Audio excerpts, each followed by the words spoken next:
Assalamu alaikum wa rahmatullah. On est à la troisième vidéo sur l'inégalité arithmético-géométrique. Alors, voici notre théorème principal. Donc, c'est le théorème que vous voyez sur l'écran. Soit n dans n étoile, p égale p1, p2 jusqu'à pn dans l'intervalle 0,1 puissance n, avec p1 plus p2 jusqu'à pn égale 1. Donc, c'est ce qu'on appelle les poids. Alors, pour tout x1, x2, xn dans R plus étoile puissance n, donc c'est des réels strictement positifs, vous avez la moyenne arithmétique pondérée par les poids p, donc AP de x1, x2 jusqu'à xn, est supérieur ou égal à la moyenne géométrique pondérée de x1, x2, xn par le même poids p. Alors, je rappelle juste que ça, moyenne arithmétique pondérée, alors, bien sûr, je vous conseille de voir les vidéos précédentes, bien sûr. Donc, la moyenne arithmétique pondérée, c'est tout simplement, vous avez, donc ici, c'est P1x1 plus P2x2 plus jusqu'à Pn(xn). Et la moyenne géométrique pondérée de x1, x2, xn, donc pondérée par les poids Pi, ça va être donc ici, c'est x1 puissance P1, x2 puissance P2 jusqu'à xn puissance Pn. Et donc vous avez cette inégalité remarquable avec égalité, donc l'inégalité est atteinte si seulement si tous les xi sont égaux, donc vous avez x1 égale x2 égale x3, etc. égale xn. Voilà. Ça donc c'est l'inégalité arithmético-géométrique pondérée, donc la plus générale. Alors on peut tirer de ça, donc de ce théorème-là, l'inégalité arithmético-géométrique usuelle, donc c'est l'inégalité du corollaire. Alors donc vous avez soit n dans n étoile, alors pour tout x1, x2, xn dans R plus étoile, c'est des réels strictement positifs, vous avez la moyenne arithmétique usuelle de x1, x2 jusqu'à xn est toujours supérieure ou égale à la moyenne géométrique usuelle de x1, x2 jusqu'à xn. Et donc ici, donc je vous rappelle aussi que la moyenne arithmétique usuelle ici, donc ça c'est tout simplement la somme divisée sur n.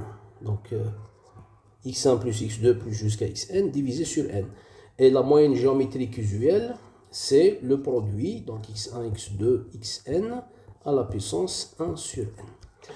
Alors, de plus, on a égalité si seulement si, donc l'inégalité est atteinte si seulement si tous les xi sont égaux, donc x1 égale x2 égale xn. Alors, le théorème implique le corollaire, ça c'est presque évident. Il suffit de prendre les poids, tous les poids égaux. Donc P1 égale P2 égale Pn. Donc les mêmes poids. Puisque la somme des poids est égale à 1, donc ça veut dire qu'on va prendre les poids tous égaux à 1 sur n. Et si on prend les poids tous égaux à 1 sur n, qu'est-ce qui va se passer? Eh bien, vous allez obtenir ici, donc les PI, si vous prenez PI tous égaux à 1 sur n, là, ça va se transformer en la moyenne usuelle, donc la moyenne arithmétique usuelle, c'est-à-dire la somme des xi divisée sur leur nombre qui est n.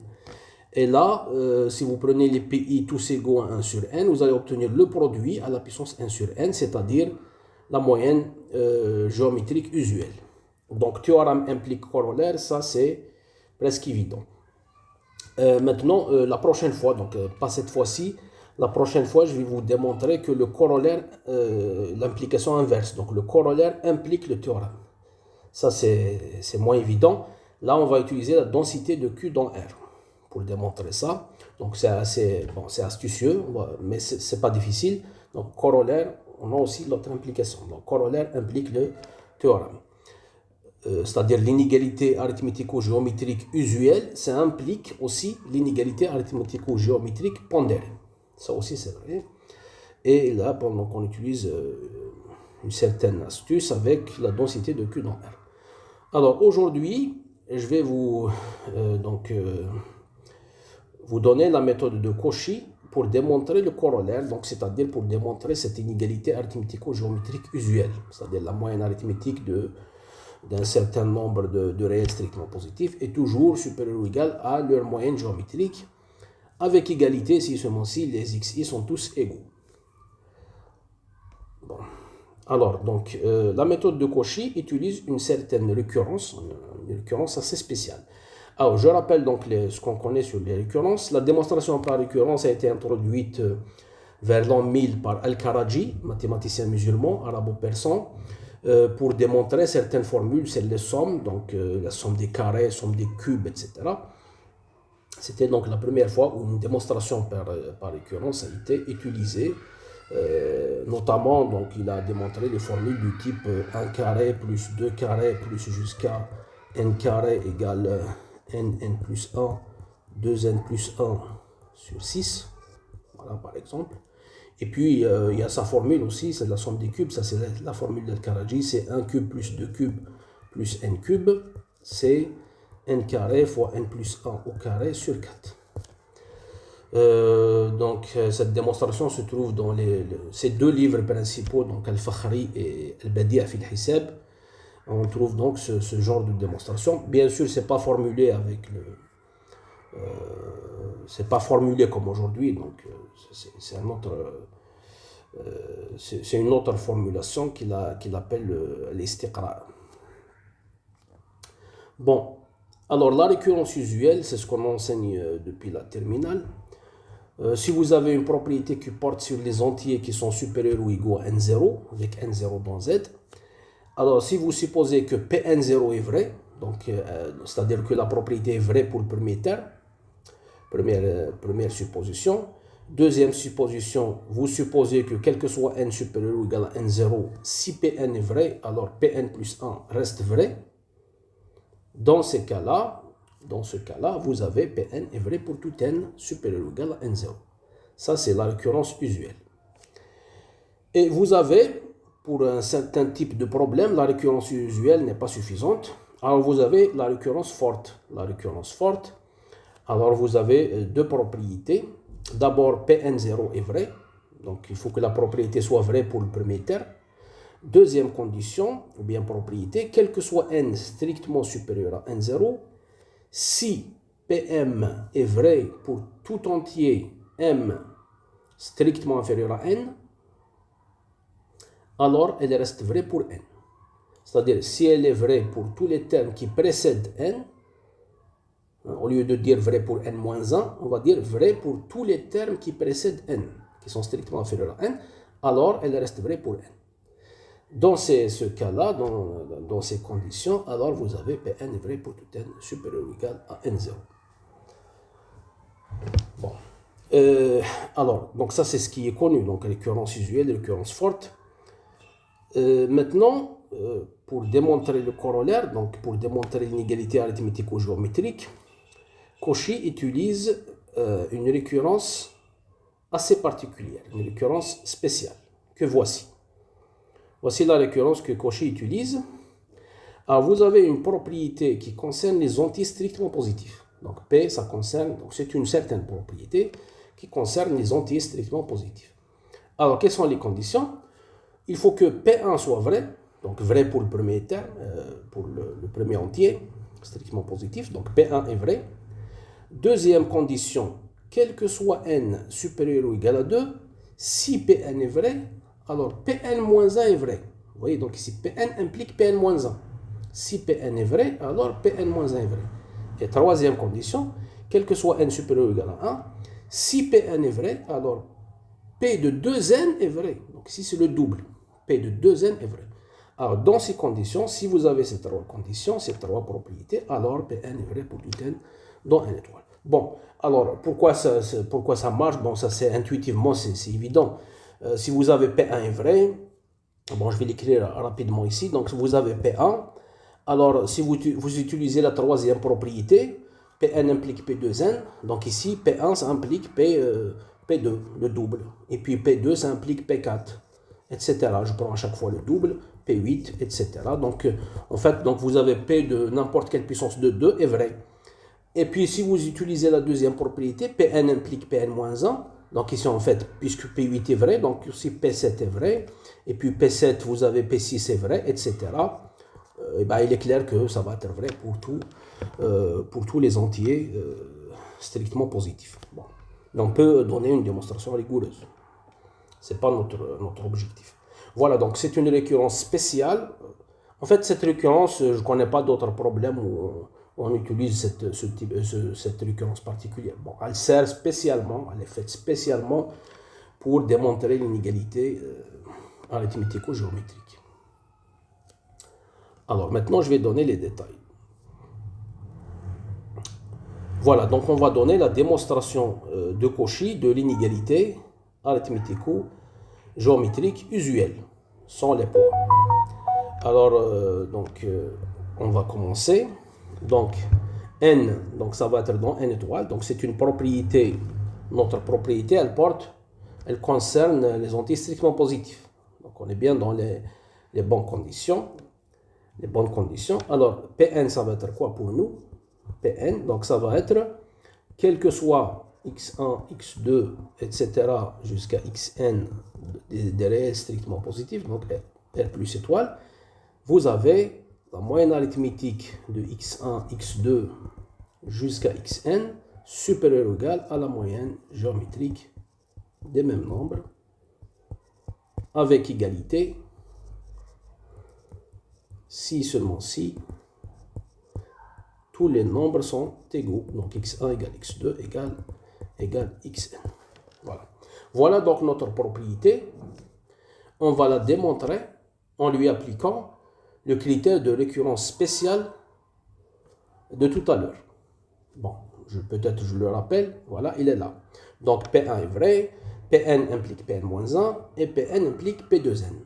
Voilà. Alors, donc on va commencer la démonstration. Donc, démonstration du corollaire. Alors, d'abord, la première propriété, P1 est vrai. Alors, on va regarder. P1, ça veut dire quoi? Donc, vous avez un seul nombre réel strictement positif. Bah, donc, sa moyenne arithmétique, c'est lui-même. Sa moyenne géométrique, c'est lui-même. Et puis, la condition, la deuxième partie du corollaire n'a aucun sens puisque vous avez x1 égal à lui-même. Bah, puisque vous arrêtez entre 1 et n, ça veut dire que vous arrêtez avec x1. Donc, ça n'a aucun sens. Et donc, c'est trivial. Donc, n égale 1. P1 est trivialement vrai. P1 est trivialement satisfaite. Donc, ce qu'on a à démontrer, c'est Pn implique Pn-1 pour n supérieur ou égal à 2, et puis Pn implique P2n pour n dans n étoile. Mais avant de démontrer ça, on a besoin de P2. Ça, on a besoin de P2. On va donc regarder P2. P2, est-ce que P2 est vrai? Alors, P2, ça veut dire quoi? Ça veut dire que quel que soit, ici, donc vous prenez deux nombres, x1, x2 dans R plus étoile, x1 plus x2 sur 2 supérieur ou égal à x1, x2 puissance n demi, donc racine de x1, x2, avec égalité, si et seulement si x1 égale x2. Donc on va regarder si c'est vrai. Ça, on en a besoin pour la suite. Donc on va regarder, donc on va prendre soit x1, x2 dans R plus étoile. On va simplement calculer la différence. Donc la différence entre la moyenne arithmétique et la moyenne géométrique. Donc x1 plus x2 sur 2 moins racine de x1, x2. Ça, je pense que je l'ai fait dans la première vidéo. Ça va donner donc x1 plus x2 moins 2 fois racine de x1, x2 divisé par 2.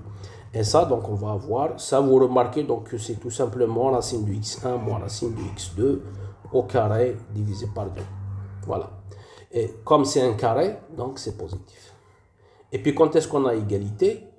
Égalité, ça veut dire que cette expression est nulle, mais on voit bien que cette expression est nulle si seulement si x1 égale x2. Cette expression est nulle si seulement si racine de x1 égale racine de x2, ce qui entraîne que x1 égale x2. Donc avec égalité, égalité, donc x1 plus x2 sur 2 moins racine de x1, x2 égale 0, si seulement si, donc x1 égale x2. Voilà, donc P2 est vrai. Donc P2, la propriété est vraie pour n égale 2. Maintenant, on va démontrer Pn implique Pn-1. Donc je vais fixer n, soit n supérieur ou égal à 2, n entier. On va supposer que P est vrai pour un certain Donc pour n-1, supposons que Pn-1, non, on a dit que Pn implique Pn-1. Donc supposons que Pn est vrai. Pn est vrai. Qu'est-ce que ça veut dire Pn est vrai? C'est-à-dire quel que soit x1, x2, bon je vais l'écrire, c'est-à-dire quel que soit x1, x2 jusqu'à xn dans R plus étoile, vous avez donc moyenne arithmétique de x1, x2, xn, c'est supérieur ou égal à la moyenne géométrique de x1, x2, xn, avec égalité, si seulement c'est bon, je vais l'écrire juste ici, avec égalité, si seulement si, donc x1 égale x2 égale xn. Voilà. Bon, donc je suppose que Pn est vrai et montrons que Pn-1 est vrai. Donc, et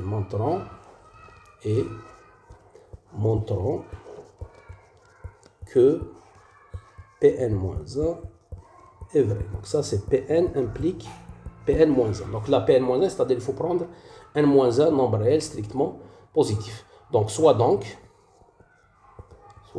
je vais prendre donc n-1 nombre réel, donc x1, x2 jusqu'à xn-1, des nombres réels strictement positifs. Et j'essaierai de montrer que leur moyenne arithmétique est supérieure ou égale à leur moyenne géométrique et que l'égalité est atteinte si seulement si les xi sont tous égaux. Alors l'astuce ici, puisqu'on a supposé que Pn est vrai, donc naturellement il faut introduire un autre nombre réel, un nombre réel strictement positif supplémentaire pour compléter cette liste. Là on a n-1 nombre.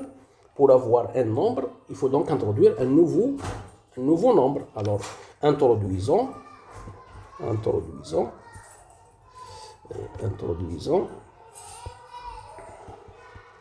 un nouveau nombre, donc on va l'appeler xn. Alors naturellement ça doit être quoi xn? Pour conserver la moyenne arithmétique, je prends xn, c'est tout simplement la moyenne arithmétique de x1, x2, xn-1. Et donc ça va être donc x1 plus x2 plus xn-1 sur n-1. Voilà. Là, donc j'ai pris ça, j'ai pris xn, c'est la moyenne arithmétique de x1, x2, xn-1. Le but, c'est de conserver la moyenne arithmétique. C'est-à-dire, si j'ajoute xn, la moyenne arithmétique des n nombres, ça va être la même chose que la moyenne arithmétique des n-1 nombres. On peut vérifier par les calculs ça. Donc d'après le cas, puisque Pn est vrai, donc, puisque Pn est supposé vrai, on a, donc j'ai le droit d'appliquer une égalité arithmético-géométrique pour les n nombres, c'est-à-dire x1, x2 jusqu'à xn. Donc on a A de x1, x2, xn, c'est supérieur ou égal à g de x1, x2 jusqu'à xn. Avec égalité, si seulement si, avec égalité, si et seulement si, donc x1 égale x2 égale xn. Et donc je vais développer ça. Je regarde donc la moyenne arithmétique, c'est ce que j'ai dit tout à l'heure, j'ai dit que la moyenne arithmétique ne va pas changer, parce que j'ai pris xn, c'est la moyenne arithmétique des xi qui sont avant. Donc, je vais vérifier par les calculs. Donc, A de x1, x2, xn, ça en fait c'est la même chose, ça va être la même chose que A de x1, x2 jusqu'à xn-1. Parce que j'ai pris xn, c'est la moyenne arithmétique de tous les nombres qui le précèdent. Donc ici, si je fais les calculs, qu'est-ce que je trouve? Je trouve x1 plus x2 plus jusqu'à xn-1 plus xn sur n. Mais on voit bien que ça, par définition de xn, ça c'est n-1 xn. Donc ici, qu'est-ce qu'on aura? On aura n-1 xn plus xn divisé par n. Donc ça donne nxn divisé par n, donc ça donne xn. Et xn, ce n'est rien d'autre que la moyenne arithmétique de x1, x2, xn-1. Mais intuitivement, c'est évident. J'ajoute la moyenne arithmétique de tous les autres, donc forcément, la moyenne arithmétique ne va pas changer.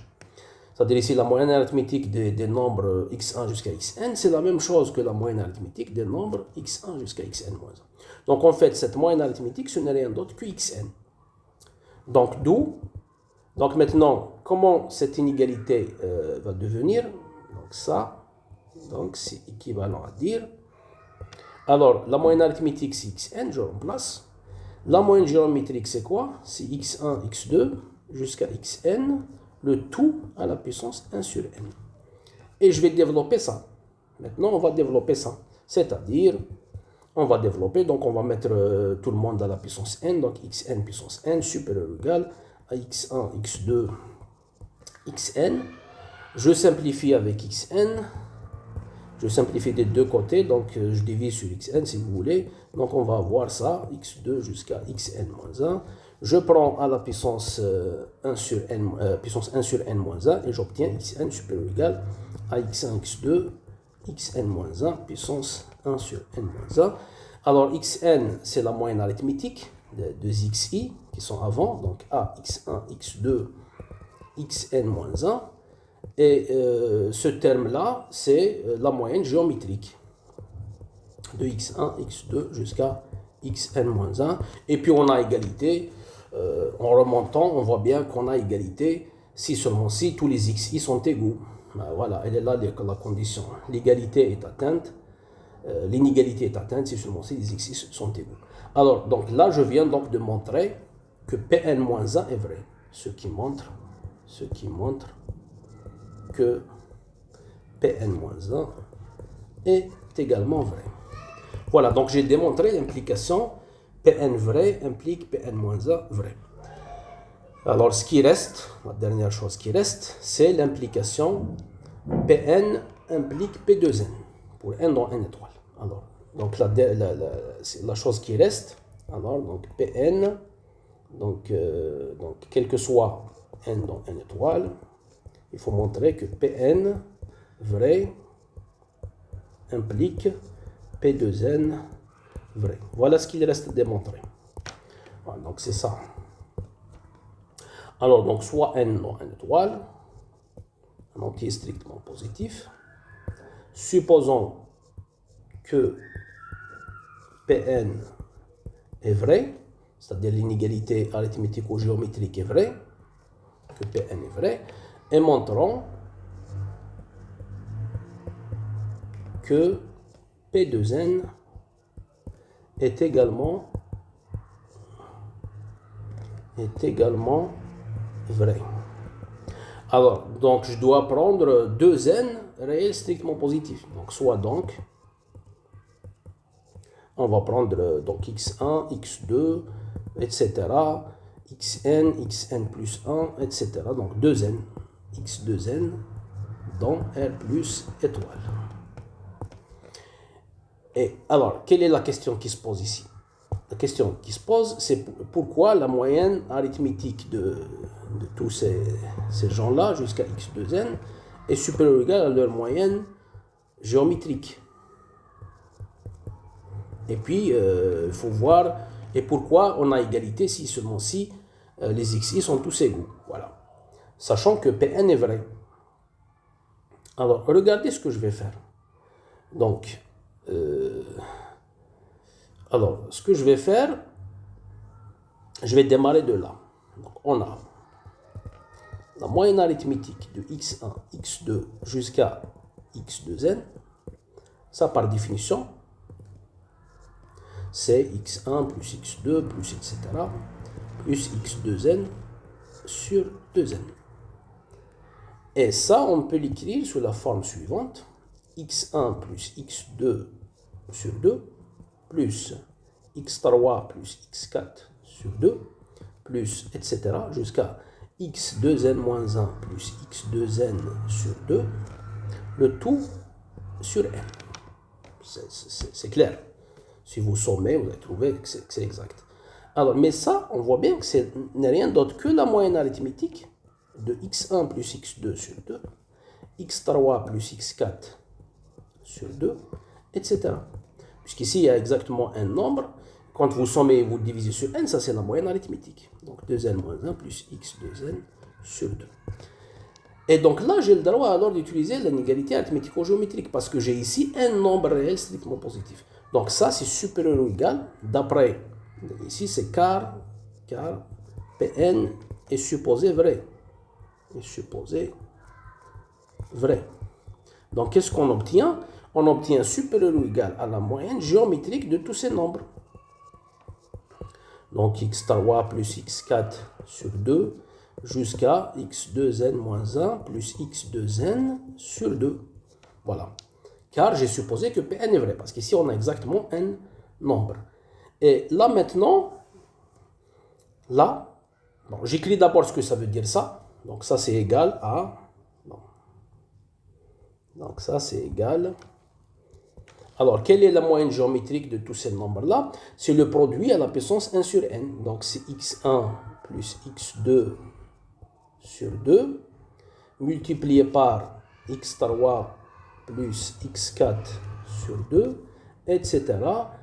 Le dernier, ça va être x2n moins 1 plus x2n sur 2, le tout à la puissance 1 sur n. Ça, c'est quoi? Ça, c'est la moyenne arithmétique de deux nombres. Donc ça, en fait, c'est la moyenne arithmétique de x1, x2, fois, ça, c'est la moyenne arithmétique de x3, x4, etc., jusqu'à la moyenne arithmétique de x2n moins 1, x2n, x2n, et puis le tout à la puissance 1 sur n. Et là, maintenant, j'ai des moyennes arithmétiques de deux nombres. J'utilise le fait que la propriété est vraie pour n égale 2. Donc, d'après le fait que la propriété est vraie pour n égale 2, ça, c'est supérieur ou égal à la racine carrée de x1, x2, c'est-à-dire à x1, x2 puissance n demi. La même chose ici. D'après le cas n égale 2, le fait que la propriété est vraie pour n égale 2, c'est ce qu'on a vérifié au départ. Donc, ça, c'est supérieur ou égal à la moyenne géométrique de x3, x4, qui est donc x3 fois x4 puissance n demi. Et la même chose ici. Ça, c'est supérieur ou égal à x2n moins 1 fois x2n racine carrée, donc puissance n demi. Alors, et si on fait ça, donc qu'est-ce qu'on obtient? On obtient donc tout simplement x1, x2, x3, x4, etc. jusqu'à x2n moins 1, x2n, puissance donc 1 demi fois 1 sur n, c'est-à-dire 1 sur 2n. Et c'est exactement ce qu'on cherche à démontrer, puisque ça, c'est la moyenne géométrique de x1, x2, etc. jusqu'à x2n. Voilà, donc ça, c'est l'inégalité arithmético-géométrique pour 2 fois n. Alors, quand est-ce qu'on a égalité? Ça, il faudrait donc vérifier depuis le départ quand est-ce qu'on a égalité. Alors, si on revient en arrière, alors il faut vérifier toutes les inégalités depuis le départ. Alors, par exemple, ici, donc si je regarde ça, ici, donc cette inégalité, quand est-ce que ça devient une égalité? Donc il faudrait avoir l'égalité de tous ces nombres-là, c'est-à-dire x1 plus x2 sur 2 doit être égal à x3 plus x4 sur 2, égal jusqu'à égal à x2n moins 1 plus x2n sur 2. Donc ça c'est d'une part. D'autre part, ensuite on regarde donc ce qui est avant. Alors on regarde donc ce qui est après. Alors ici, par exemple, quand est-ce qu'on a égalité ici? Alors ici, donc dans cette égalité, quand est-ce qu'on a égalité? Si seulement si x1 égale x2. Et là, c'est si seulement si x3 égale x4. Alors, en réunissant toutes ces conditions-là, on va trouver que l'égalité, moyenne arithmétique de x1, x2 jusqu'à x2n égale à moyenne géométrique de x1, x2 jusqu'à x2n. Alors, c'est vérifié si seulement si x1 égale x2 égale à x2n. On peut le vérifier très facilement. Donc voilà, donc P2n est vrai. Donc d'où P2n est vrai. Et conclusion. Alors conclusion. Là donc c'est une récurrence spéciale. Pn est vrai quel que soit n. Pn est vrai quel que soit n dans n étoile. C'est-à-dire l'inégalité arithmético-géométrique est vraie pour tout n dans n étoile. Là, j'ai démontré en fait l'inégalité arithmético-géométrique usuelle. Dans la prochaine vidéo, je vais vous montrer comment passer de l'inégalité arithmético-géométrique usuelle à l'inégalité arithmético-géométrique pondérée. Là, donc, il y a une astuce, plus la densité de Q dans R. Bon, voilà, je m'arrête ici. Je vous donne rendez-vous, comme d'habitude, une semaine à 2 semaines. Voilà, portez-vous bien et à bientôt.